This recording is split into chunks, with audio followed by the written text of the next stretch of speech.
Jadi di sini saya akan sedikit memberikan materi tentang geografi negara Kamboja.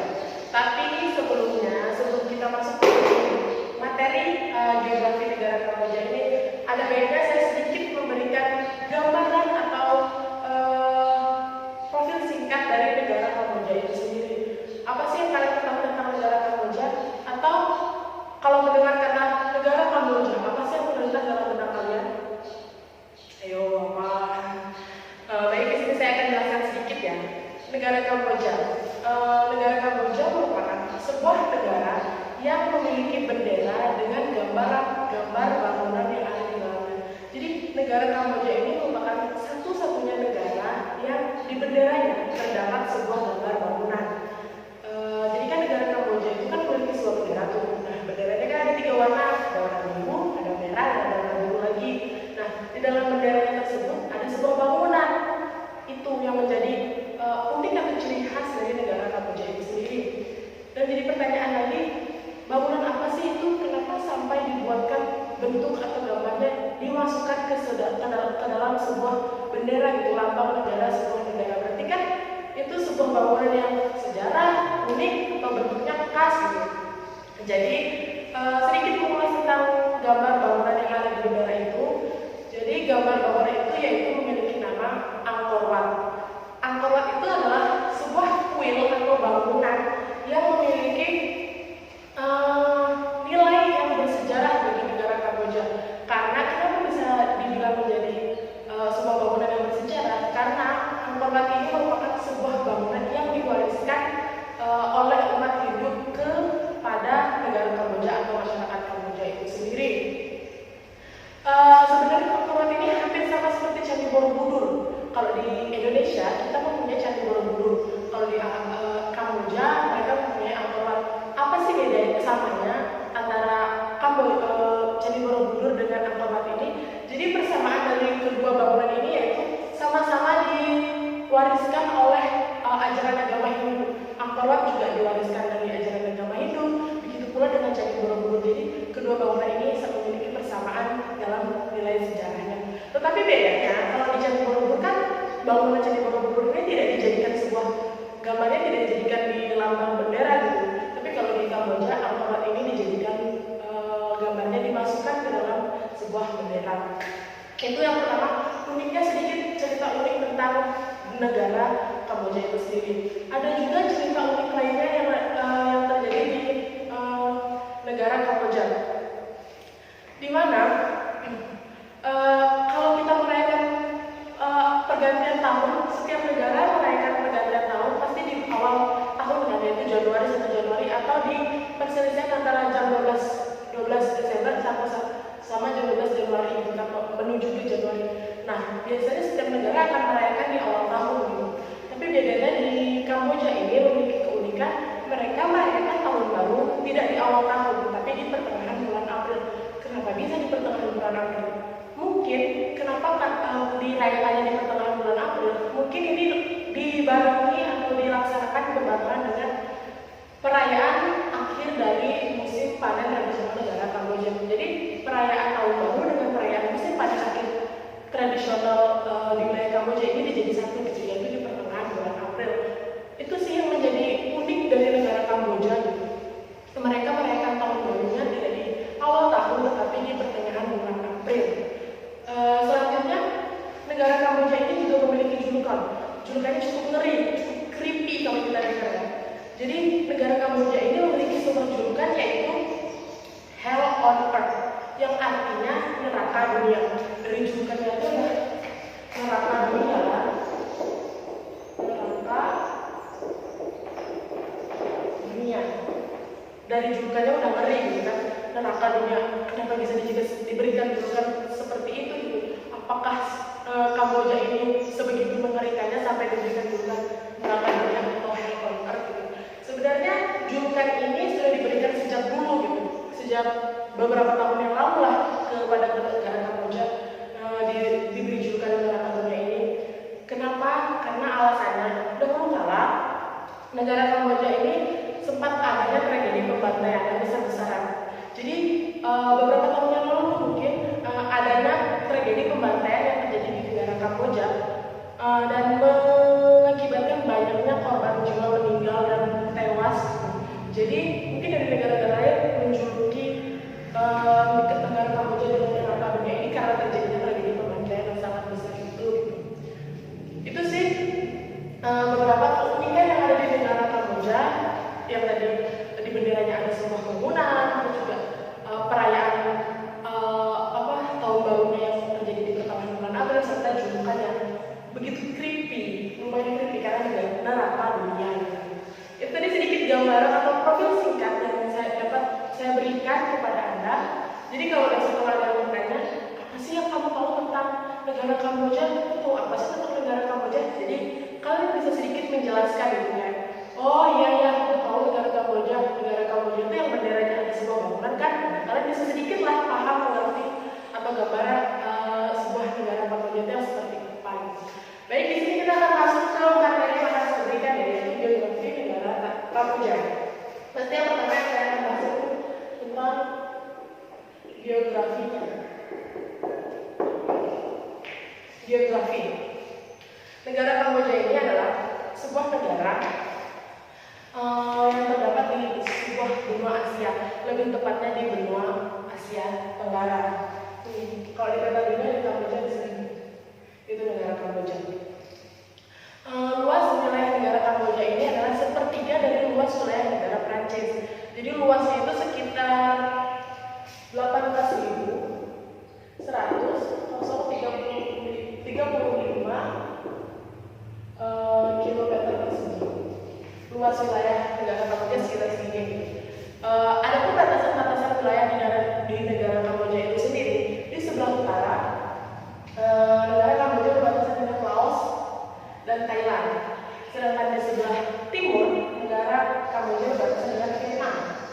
Dan di sebelah barat negara Kamboja berbatasan dengan Teluk Thailand atau the Gulf of Thailand.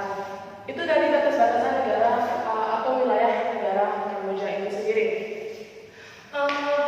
Selain batas-batasan wilayah yang terdapat di negara Kamboja, negara Kamboja juga memiliki sebuah dataran rendah aluvial yang dikelilingi oleh dataran-dataran tinggi serta bukit-bukit yang tinggi. Salah satu contohnya yaitu yang melilingi adalah Siam Piem dan sebuah hulu sungai Mekong.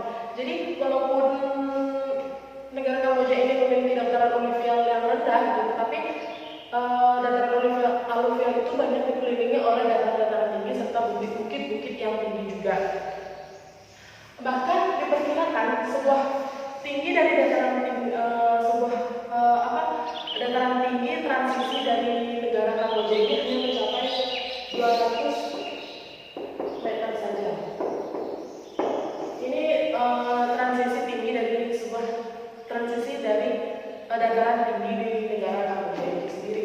Itu tadi sedikit tentang geografi negara Kamboja. Masih kita yang kedua ada iklim negara Kamboja. Jadi di negara Kamboja ini memiliki dua musim, yaitu musim hujan dan musim kemarau. Sama seperti di Indonesia memiliki dua musim kan, sama seperti musim hujan dan musim kemarau. Yang uniknya dari negara Kamboja ini, salah satu musimnya bisa ditentukan oleh arah angin. Jadi musim hujan itu bisa ditentukan oleh sebuah arah angin. Kenapa bisa seperti itu? Karena di negara Kamboja ini memiliki sebuah angin yang bernama angin muson.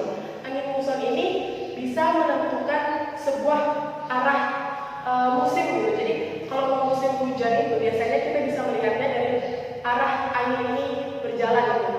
Kalau arah angin ini berjalan ke arah barat daya di pertengahan bulan Mei sampai Oktober, bisa jadi musim yang terjadi di negara Kamboja ini yaitu musim hujan dan beriklim lembab. Jadi itu uniknya sih, sebuah musim, sebuah iklim atau sebuah musim bisa dikendalikan atau ditentukan oleh sebuah arah angin. Itu lucunya, ada uniknya sebuah negara Kamboja. Lanjut ke musim kemarau.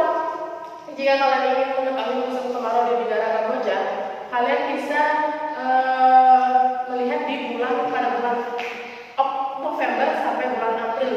Jadi musim kemarau yang ada di negara Kamboja ini bisa terjadi antara bulan November dan bulan sampai bulan April. Bahkan di bulan April itu sendiri musim kemarau yang terjadi di negara Kamboja ini bisa mencapai panasnya ya, bisa mencapai sampai 32 derajat Celcius. Jadi bisa jadi sampai panas banget di bulan-bulan April saat terjadi musim kemarau di negara Kamboja itu sendiri. Negara Kamboja ini mayoritasnya adalah negara Kristen, bahkan negara agama Kristen ini mencapai sampai 96,9%. Jadi mayoritas dari agama di negara Kamboja ini agama Kristen gitu, karena mencapai 90,6. Selebihnya ada agama Muslim, ada agama Katolik juga, dan agama lain-lainnya. Tapi yang tetap mayoritas adalah agama Kristen. Itu tadi profil umum tentang negara Kamboja. Sekarang kita masuk ke bendera.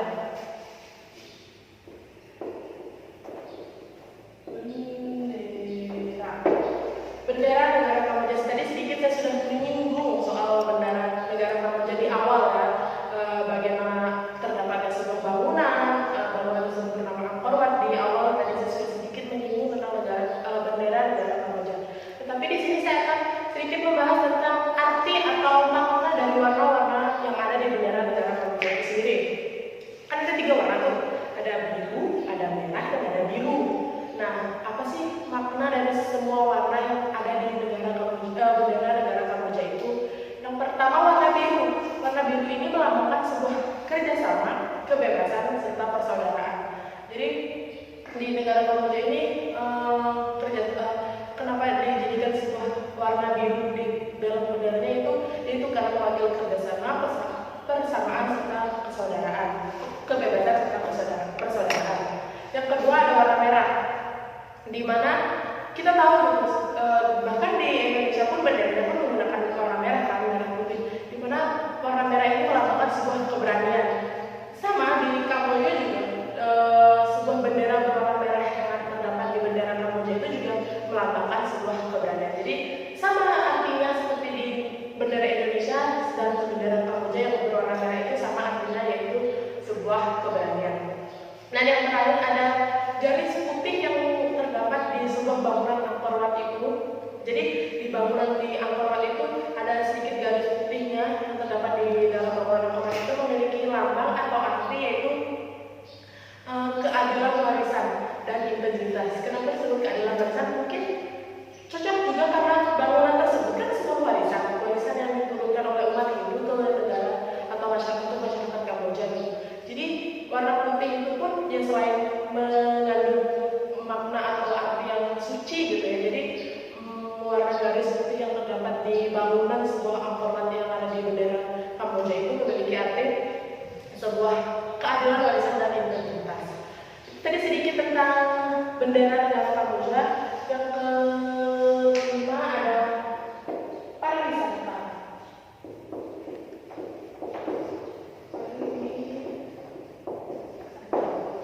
Ada pariwisata. Sebenarnya setiap negara atau setiap wilayah pasti memiliki pariwisata yang diajukan untuk halayak ramai, halayak dunia gitu.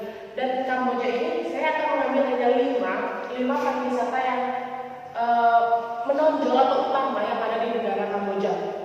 Apa saja sih yang 5 pariwisata atau tempat wisata itu?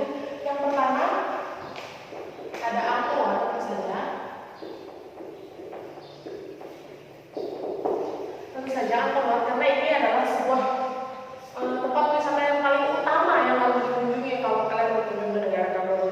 Jangan sampai kalau kalian berkunjung ke negara Kamboja tetapi tidak ke Angkor Wat, karena ini adalah tempat utama atau tujuan tempat wisata yang paling populer di negara Kamboja. Jadi Angkor Wat ini adalah yang tadi itu seperti sebuah bangunan kuil yang bersejarah yang diturunkan atau diwariskan oleh umat Hindu. Bahkan kuil ini sudah didirikan sejak abad ke-12. Kuil ini sudah didirikan sejak abad ke-12 oleh umat Hindu dan diturunkan kepada masyarakat negara Kamboja itu sendiri. Kuil ini atau bangunan ini merupakan sebuah kuil terbesar di negara Kamboja. Jadi tidak heran kenapa bangunan kuil ini dijadikan sebuah lambang di sebuah bendera gitu, karena selain bersejarah juga menjadi kuil terbesar di negara Kamboja. Makanya di dalam kuil ini juga terdiri beberapa kuil dengan ratusan jumlahnya gitu. Dengan besar yang hampir mencapai 400 km persegi gitu. Jadi karena luasnya yang sangat luas, kita mengelilingi kuil ini atau tempat wisata ini bisa mencapai menghabiskan waktu sekitar 4 jaman lebih gitu. Saking luasnya tempat wisata ini gitu.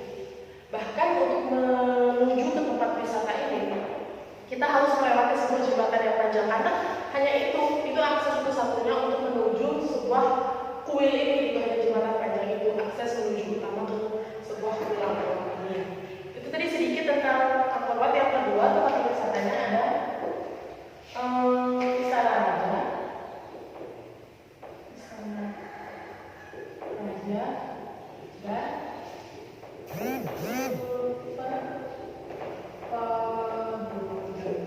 Istana Raja dan Istana Raja dan Super Pagoda ini, Istana Raja dan Super Pagoda ini adalah Istana Raja sudah tentu itu tempat tinggalnya raja, gitu, tempat tinggalnya raja negara Kamboja. Dan Super Pagoda ini apa sih? Nanti tunggu kita bahas satu-satu ya.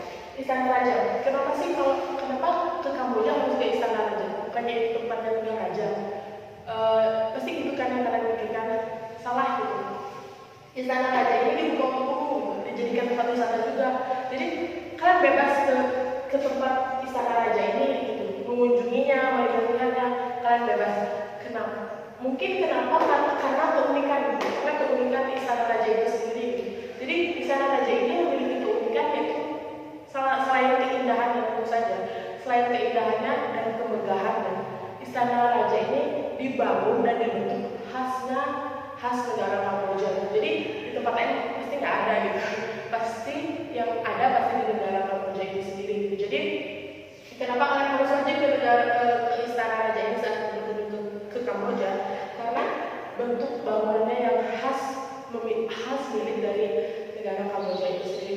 Dan juga ini bertempatkan di ibu kota Kamboja yaitu Phnom Penh. Jadi dua wisata ini adanya di ibu kota Kamboja yaitu Phnom Penh. Sedangkan Super Pagoda ini, apa sih Super Pagoda itu? Kenapa kita harus di sana? Apa sih spesialnya? Apa sih uniknya? Jadi Super Pagoda ini adalah sebuah tempat atau bangunan yang dijadikan menjadi sebuah tempat peribadahan seorang raja. Jadi dua tempat ini ada di satu wilayah karena ini masih berhubungan gitu. Ini tempat raja dan tempat peribadahnya raja. Apa sih uniknya dari tempat peribadahnya raja? Kan ini ya cuma tempat peribadahnya raja. Kenapa kita harus ke sana? Apa sih yang menariknya? Apa sih gitu kan dalam pada kalian? Jadi unik dari Super Pagoda itu memiliki kemegahan dan kemewahan yang luar biasa. Kenapa? Contoh. Jadi kalau kalian mau ke Super Pagoda ini dari Istana Raja kan ke Super Pagoda ini, tangga untuk mencapai Super Pagodanya itu terbuat dari marmer asli yang dipesan langsung dari Italia. Bayangkan gimana megahnya dan mewahnya sebuah tempat ibadah dari seorang raja ini. Dan belum sampai situ saja, selain memiliki tangga yang terbuat dari marmer asli yang dikirim langsung dari Italia, Super Pagoda ini juga kalau kita masuk ke dalamnya, tempat ibadahnya raja ya, kita masuk ke dalam Super Pagoda itu, di dalam sebuah bangunan itu terdapat patung Buddha yang terbuat dari bahannya terbuat dari emas dan dihiasi dengan berlian 25 karat dengan berat 90 kg. Wow. Jadi di Super Pagoda ini bukan hanya cuma tempat kayak bersejarah karena dijadikan tempat beribadahnya raja, bukan, tapi karena itu tadi keunikan dan kemegahan serta kemewahan yang ditampilkan untuk wisatawan yang berkunjung ke Super Pagoda ini. Jadi kita nggak percuma, nggak sia-sia gitu ke Istana Raja setelah ke Super Pagoda itu. Ke Istana Raja kita bisa melihat unikan dari atau keindahan bentuk khas dari negara Kamboja itu sendiri. Dengan pada Super Pagoda kita bisa melihat kemegahan dan kemewahan yang diciptakan atau yang diberikan untuk wisatawan dari tempat yang kedua, tempat wisata ini. Yang ketiga ada Khao Slang Gun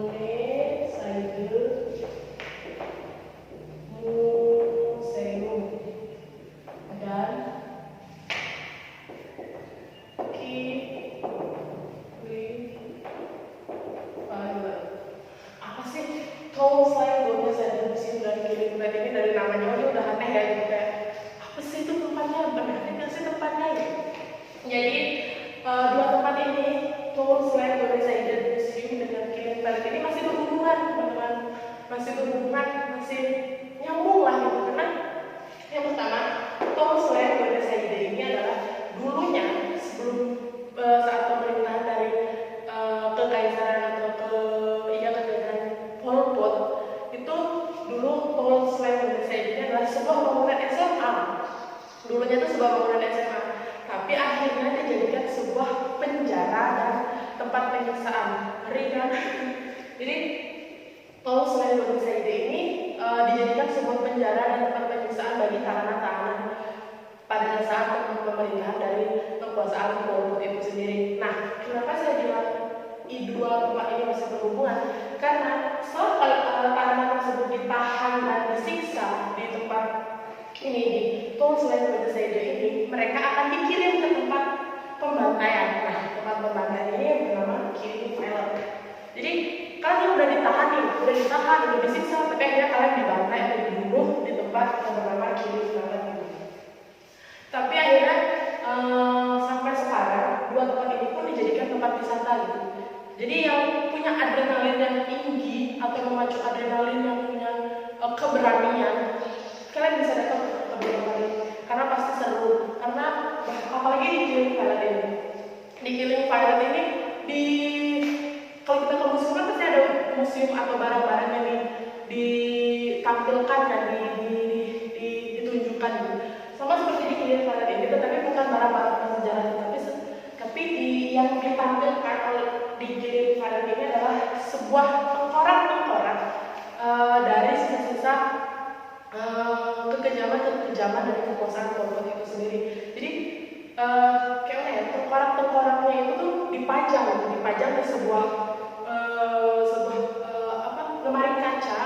Jadi kalau pengunjung bisa lihat itu, datang itu bisa melihat gitu, banyaknya sebuah tengkorak-tengkorak yang dijajar rapi, dipajangkan untuk para wisatawan saat berkunjung ke tempat wisata ini. Jadi dua tempat wisata ini adalah tempat wisata creepy, lumayan horor gitu, tapi seru gitu. Jadi kita nggak cuma memacu adrenalin, tetapi kita juga bisa melihat, oh ini loh apa namanya bekas kekejaman dari kekuasaan Pol Pot ini loh gitu. Jadi kita bisa tahu gitu, selain belajar sejarah, kita juga nggak belajar sejarah juga nggak harus ke tempat yang seperti museum doang atau tempat yang ya biasa aja gitu, nggak begitu menakutkan. Tapi di dua tempat ini kita bisa memacu adrenalin dan juga belajar sejarah itu sendiri gitu. Bahkan sekarang kalau saya mencari informasinya, bahkan sekarang ini juga sudah disediakan audio tour gitu. Jadi kita nggak cuma jalan gitu, cuma melihat gitu, tapi juga kita bisa mendengarkan arahan-arahan atau materi-materi yang diberikan oleh pihak museum itu sendiri gitu. Jadi sudah lebih maju juga seiring berjalannya waktu. Yang keempat ada theme market.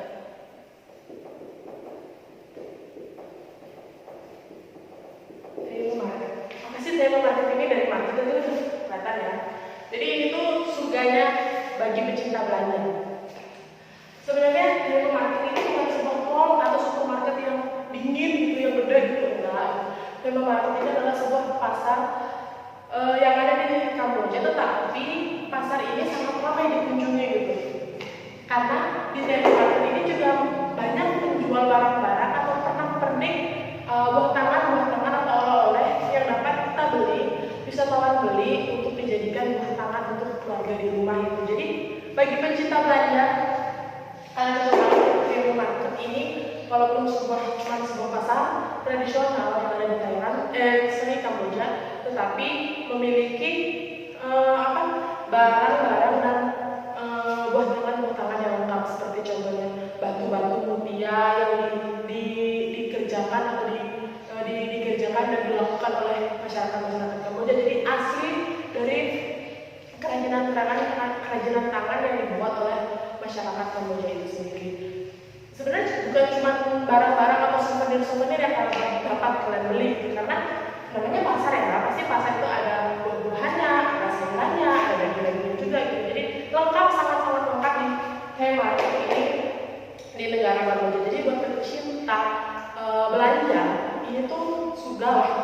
nggak surga banget sih sebenarnya, tapi cukup lengkap lah di tempat Table Market ini. Yang kelima atau yang terakhir ada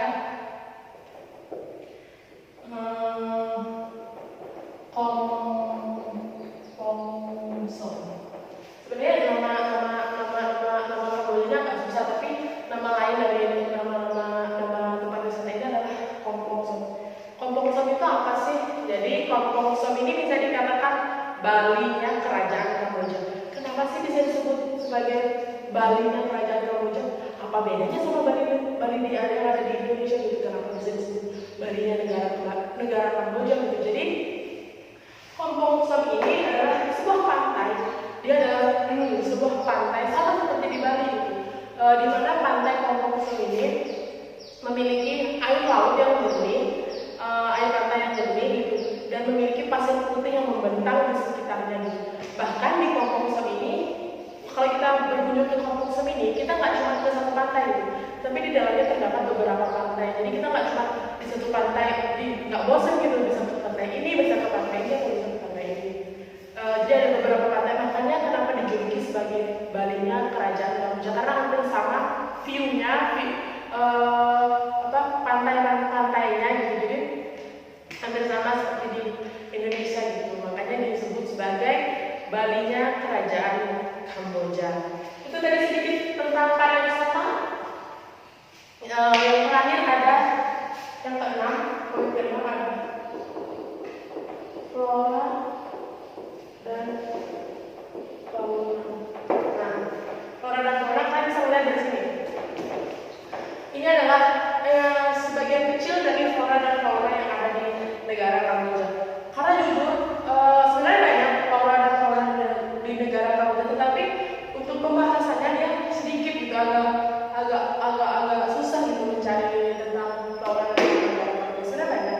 Dari sini hanya mengambil beberapa saja. Yang pertama ada rumbul. Flora yang ada rumbul. Apa sih rumbul itu? Jadi rumbul itu adalah sebuah bunga yang memiliki wangi yang khas saat di malam hari. Jadi waktu pada malam hari itu bunga rumbul itu memiliki bau yang khas. Kalau di Indonesia itu, kalau bahasa Jawanya kayak mengkantil gitu loh. Apa sih bahasa itunya? Ya itulah pokoknya ya. Jadi bunga rumbul ini memiliki bau yang khas gitu, dengan warna yang sedikit kekuningan, dengan bentuk yang kecil kekuningan, dan ada sedikit warna putih gitu. Bahkan bunga rumbul ini di negara Kamboja itu sendiri ya digunakan sebagai pohon hias di setiap taman-taman umum yang ada di negara Kamboja. Jadi bisa dipastikan bunga rumbul ini ada di berbagai sudut kota hijau di negara Kamboja. Jadi taman-taman umumnya itu sengaja ditanamin bunga rumbul ini karena itu tadi memiliki bau yang khas saat malam hari. Jadi kalau kita ke taman saat malam hari pasti kayak wangi. Jadi wangi itu berasal dari bunga rumbul ini sendiri di negara Kamboja ya, bukan Indonesia. Yang kedua ada Nepenthes bokorensis. Pasti Nepenthes bokorensis ini dari namanya aja susah banget. Tapi kalian nggak asing kan ya bentukannya? Bentukannya kayak apa? Ya kantong semar. Mungkin ini versi Kamboja aja kali. Jadi Nepenthes bokorensis ini adalah kantong semar versi Kambojanya. Ini seperti ini. Nepenthes bokorensis ini merupakan bunga, yaitu tadi kantong semar itu pemakan serangga, sama seperti di Indonesia kan juga seperti itu. Kantong semar yang ada di Indonesia kan juga pemakan serangga. Dan juga tanaman ini ya, uniknya dari tanaman ini, kalau terjadi musim kemarau atau kebakaran lah di hutan Kamboja gitu, bunga ini atau tanaman ini biasanya dia walaupun dia mati atau layu, tapi dia bisa tumbuh lebih awal daripada tanaman yang lain. Karena kenapa? Karena dia memiliki cadangan air di bawahnya itu cukup banyak. Jadi kalau tanaman lainnya saat kemarau dia layu, Nepenthes bokorensis ini juga bakal layu, tapi dia lebih duluan hidup atau tumbuh lagi itu lebih cepat dari tanaman-tanaman lain karena dia itu tadi memiliki pasokan air yang pasokan air atau cadangan air yang cukup banyak daripada tanaman-tanaman yang lainnya yang ada di wilayah Kamboja itu sendiri. Jadi yang ketiga ada gaharu. Kita sudah nggak asing lah gaharu gitu. Di Indonesia pun ada lah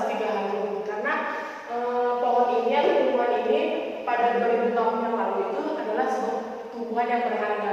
Kenapa berharga? Karena tumbuhan ini tuh biasanya sering digunakan untuk wewangian gitu. Jadi digunakan oleh industri perparfuman untuk membuat parfum gitu. Jadi mungkin salah satu dari parfum kalian yang bisa terbuat dari gaharu ini, karena gaharu ini memiliki wangi yang cukup menyengat gitu, wangi gitu. Jadi para industri parfuman itu memang mencari gaharu ini untuk dijadikan wewangian atau parfum-parfum di industri atau di pabrik-pabrik mereka gitu. Tapi untuk saat ini pohon gaharu ini di Kamboja itu sendiri mulai melemah atau mulai berkurang atau punah gitu. Kenapa punah? Mungkin karena oknum-oknum yang tidak bertanggung jawab. Jadi mereka cuma menebang atau mengolah dan menjadikan wewangian atau parfum, tetapi tidak dipelihara lagi, tidak ditanam lagi, tidak dilestarikan lagi gitu. Jadi untuk saat ini pohon gaharu yang ada di Kamboja ini cukup langka atau punah lah intinya. Ya karena tadi oknum-oknum yang tidak bertanggung jawab. Jangan ditiru. Yang terakhir ada cinnamon Kamboja. Apa sih cinnamon Kamboja itu? Jadi cinnamon Kamboja ini kayu manis versi Kamboja. Di Indonesia juga masih ada lah kayu manis gitu. Jadi kalau di Kamboja sana menyebutnya cinnamon Kamboja. Cinnamon Kamboja ini atau kayu manis versi Kamboja ini, kalau di Kamboja biasanya tumbuh atau biasanya ditanam di tempat pegunungan atau hutan di kaki bukit yang lembab gitu. Mungkin karena agar cepat tumbuh gitu, karena itu tadi Kamboja ini gaharu ini biasanya sengaja ditanam di tempat seperti itu agar mungkin cepat tumbuh dan tumbuhan dan mungkin itu jadi seperti itu alasan utamanya. Itu tadi sedikit tentang flora yang ada di negara Kamboja. Kita masuk ke fauna. Fauna negara Kamboja. Yang pertama ada kopre. Si kopre ini biar bentuknya si kalian nggak asing kan? Di Indonesia pun ada, pasti ada. Ini tuh sapi, tapi penyebutan di Kamboja itu kopre. Kenapa sapi di uniknya sapi di negara Kamboja ini atau kopre ini merupakan hewan nasional yang ada di negara Kamboja yang sudah lumayan langka sekarang, spesiesnya gitu, habitatnya lumayan langka. Mungkin karena itu tadi juga adanya oknum-oknum yang tidak bertanggung jawab, jadi semakin punah atau semakin langka hewan kopre ini saat ini yang ada di negara Kamboja. Apa sih uniknya dari kopre ini? Kenapa bisa dijadikan hewan nasional dari negara Kamboja? Jadi uniknya kopre ini yaitu tanduknya itu berbentuk tulang sabit, ya kan? Jadi tanduknya berbentuk tulang sabit dan ada gelembir di bawah leher. Itu sih uniknya dari sapi yang ada di negara Kamboja atau kopre negara Kamboja ini, karena memiliki tanduk yang menyerupai atau menyerupai tulang sabit serta ada gelembir yang bergelembir di bawah leher dari sapi itu sendiri. Yang kedua ada gajah Asia. Gajah Asia ini adalah sebuah hewan mamalia terbesar yang terdapat di negara Kamboja ini sendiri. Sebenarnya bukan hanya di negara Kamboja sih, hewan gajah Asia ini di Thailand pun ada, bahkan Thailand dijuluki sebagai negara gajah putih kan, karena banyaknya spesies atau habitat gajah yang ada di dalam. Tetapi bedanya di negara Kamboja, gajah itu spesiesnya atau habitatnya juga mulai langka. Dan lagi-lagi penyebab dari kelangkaan atau punahnya dari hewan atau spesies ini adalah tangan-tangan oknum-oknum manusia yang tidak bertanggung jawab. Jadi mereka hanya memburu tetapi tidak memelihara dengan baik. Jadi ya ini tadi menyebabkan kelangkaan dan kepunahan dari hewan gajah Asia itu sendiri, khususnya di negara Kamboja. Hewan ini langka kalau di negara Kamboja. Lanjut ke macan dahan. Apa sih itu bedanya macan dahan dengan macan tutul? Bedanya macan dahan ini memiliki bibit warna hitam serta warna kulit yang sedikit warna putih. Macan dahan ini disebut sebagai kucing Kamboja tetapi memiliki ukuran yang lebih sedang. Kalau kucing kecil tuh, kalau macan itu pun gede banget kan, bukan gede banget sih, tapi lumayan besar gitu bentuknya. Tapi macan dahan ini memiliki bentuk atau ukuran yang cukup sedang gitu. Itu sih bedanya dengan kucing atau macan tutul yang ada di seluruh dunia serta di Indonesia kucingnya gitu. Jadi macan dahan ini ukuran badannya itu sedang, nggak terlalu besar, tidak juga terlalu kecil. Lanjut ke gaul. Apa sih gaul itu? Gaul itu lembu. Hampir sama seperti sapi tapi beda. Gaul ini lembu ini yaitu hewan ini biasanya orang-orang tuh kan kalau ngeliat lembu itu ukuran badannya nggak begitu gede kan kalau di negara-negara lain. Tetapi bedanya di negara Kamboja ini, lembu ini merupakan lembu terbesar daripada lembu-lembu lain yang ada di negara-negara lain. Jadi lembu yang ada di negara Kamboja ini itu beratnya bisa mencapai sampai 1000 kg. Jadi gede banget lembunya itu yang membedakan dia dari lembu-lembu dari negara lain gitu. Karena ukuran badannya sangat-sangat besar gitu kan. Serta memiliki warna atau kulit yang cukup coklat dengan tanduk yang sangat tajam dan hampir menyerupai bulan sabit mungkin, tapi enggak sih. Tetapi tanduknya juga memiliki warna putih kecoklatan serta ini di bawah kakinya ini berwarna putih. Jadi di bawah kaki gaul atau lembu Kamboja ini memiliki warna kaki di bawah sini berwarna putih. Jadi itu yang sedikit membedakan atau keunikan dari negara gaul atau lembu dari hewan dari negara Kamboja ini sendiri. Yang terakhir ada beruang. Apa sih beruang? Pasti kalian tahu lah ya beruang. Kan sih beruang kutub gitu. Nah bedanya dari beruang-beruang lain yang ada di negara lain itu adalah beruang yang dari negara Kamboja ini ukurannya paling kecil gitu. Dia beruang ini nggak sebegitu gede kayak beruang-beruang yang ada di negara-negara lain, enggak. Jadi ukuran badannya itu sedang, nggak gede, nggak kecil juga, tapi sedang gitu. Tapi tetap kalah gitu ukuran badannya sama beruang-beruang di negara lain. Karena dari 8 beruang yang ada di negara di dunia, beruang di negara Kamboja ini memiliki badan yang paling kecil. Dengan kaki, beruang ini hidup di pepohonan gitu. Jadi beruang ini memiliki kuku yang tajam dan sangat-sangat mencekram sebuah pohon itu bakalan ya dia cepat untuk naik ke sebuah pohon itu karena memiliki kuku yang tajam dan kaki yang tidak bergerus seperti beruang-beruang pada umumnya. Serta beruang ini memiliki tenaga yang sangat kuat walaupun ukuran badannya kecil atau berbeda dari beruang-beruang pada umumnya yang ada di negara lain, tapi tenaga yang dimiliki oleh beruang dari negara Kamboja ini memiliki tenaga yang cukup kuat atau tangguh. Nah, itu tadi sedikit materi atau pembelajaran yang dapat saya berikan tentang geografi negara Kamboja. Ini dia Kamboja.